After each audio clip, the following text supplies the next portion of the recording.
शैक्षणिक, क्रीडा, शेती, व्यावसायिक, राजकीय, गुन्हेगारी क्षेत्रातील माहिती देणारं एकमेव news channel PG news Marathi. विद्यार्थी शिक्षणाविना, वृद्ध औषधाविना, सांगा साहेब जगायचं कसं? झालेल्या मुसळधार पावसामुळे प्रचंड पाण्याने पूल वाहून गेले असून काही ठिकाणी शेतीचे प्रचंड नुकसान झाले आहे। शालेय विद्यार्थी, ग्रामस्थ, वयोवृद्ध नागरिक, मुख्य जनावरांचे प्रचंड हाल होत आहेत।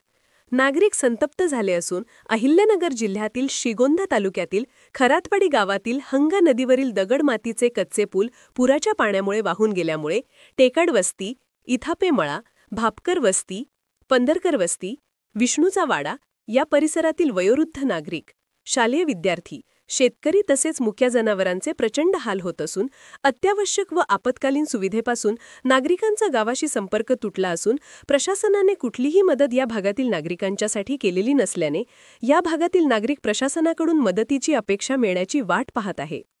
खरातवाडी गावात हंगा नदीवर मोठ्या उंच पुलासाठी ग्रामस्थ शासनाकडे वारंवार मागणी करत आहेत, परंतु प्रशासनाने जाणीवपूर्वक या भागातील नागरिकांना सुविधेपासून वंचित ठेवण्याचे काम आजपर्यंत केले आहे।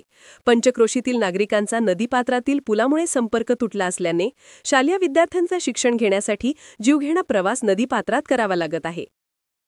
या हंगा नदीवरनं वाहत आहे आणि वाहणाऱ्या पाण्यामुळे या खरातवाडी भागातील टेकड वस्ती असेल, इथापमळा असेल, खरातवाडीच्या संत तुळशीदास महाराज मंदिराच्या पाठीमागचा पूल असेल, हे पूल पूर्णतः वाहून गेल्याने या ठिकाणच्या नागरिकांची मोठ्या प्रमाणावरती गैरसोय होत आहे आणि या गैरसोयीमुळे या नागरिकांना आज अशा पद्धतीने आपल्या समस्यांना सामोरे जावं लागत आहे। या ठिकाणी एखादी आपत्कालीन परिस्थिती उद्भवली असता या मुलांना, या नागरिकांना आपण त्या ठिकाणी शाळेमध्ये पोहोचू शकत नाहीत, आपण नागरिकांना दवाखान्यामध्ये पोहोचू शकत नाहीत, एवढी मोठी गैरसोय या भागातील नागरिकांची झालेली आहे। आपण पाहत आहात की या ठिकाणी जे नागरिक आहेत ते कशा पद्धतीने जीवघेणा प्रवास या संपूर्ण नदीमधनं पार करत आहेत।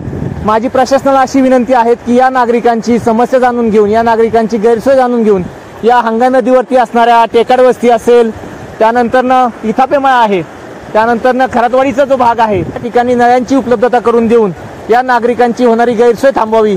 या नागरिकांना, या विद्यार्थ्यांना शाळा शिकण्याचा जो अधिकार आहे तो अधिकार आपण मिळवून द्यावा अशी प्रशासनाकडे सर्व ग्रामस्थ मागणी करतात, वारंवार त्याचा पाठपुरावा करतात, परंतु प्रशासन या ठिकाणी जाणीवपूर्वक हलगर्जीपणा करून आणि विद्यार्थ्यांना, नागरिकांना त्रास कसा मोठ्या प्रमाणात होईल यासाठी जास्त लक्ष देत असल्याचं या ठिकाणी आपणास पाहावयास मिळत आहे। या ठिकाणी नदीवरचा पूल वाहून गेलाय, मुलांच्या शाळेची जाण्याची पूर्ण गैरसोय होते, शेतकऱ्यांना त्यांचं दूध डेअरीपर्यंत पोहोचवता येत नाहीत, त्याचबरोबर असणाऱ्या जनावरांना चारा उपलब्ध करून देता येत नाहीत।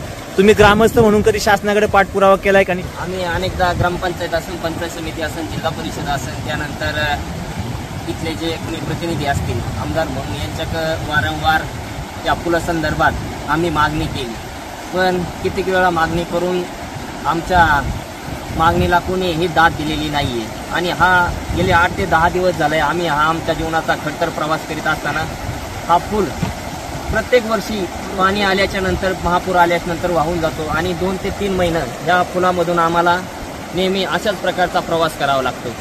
500 लोकसंख्या असलेली ही वस्ती आहे आणि ह्या वस्तीसाठी हा पूल अत्यंत महत्त्वाचा आहे। दळणवळणाच्या दृष्टीने आणि दैनंदिन जीवनामध्ये हाच महत्त्वाचा पूल आहे।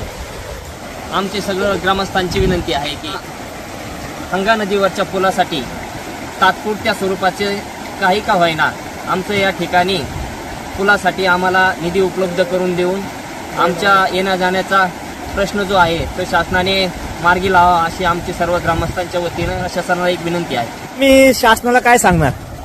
आम्हाला पूल बनवून द्या। बरं, पूल जर शासनाने बनवून दिला तर तुमच्या सगळ्याच मागण्या पूर्ण होतील का? हो, सगळ्या मागण्या पूर्ण होतात। रोजचे दळणवळणासाठी हाच पूल महत्वाचा आहे आम्हाला। बरं, दुसरा कुठलाच मार्ग नाही। तुम्ही शाळेमध्ये जाता का रोज? नदीला पाणी येते म्हणून नाही जात का? मग नदीला पाणी येतं कधी बंद व्हायचं यायचं?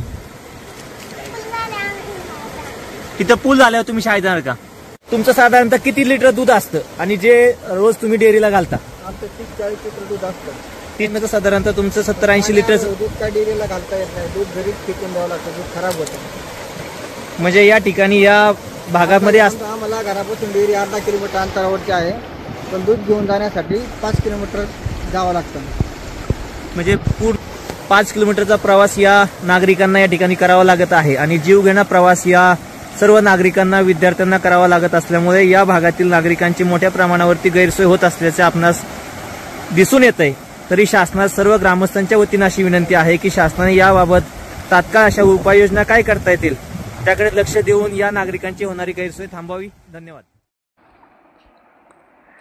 पीजी न्यूज मराठी चॅनलला लाईक करा, शेअर करा आणि सबस्क्राईब करा।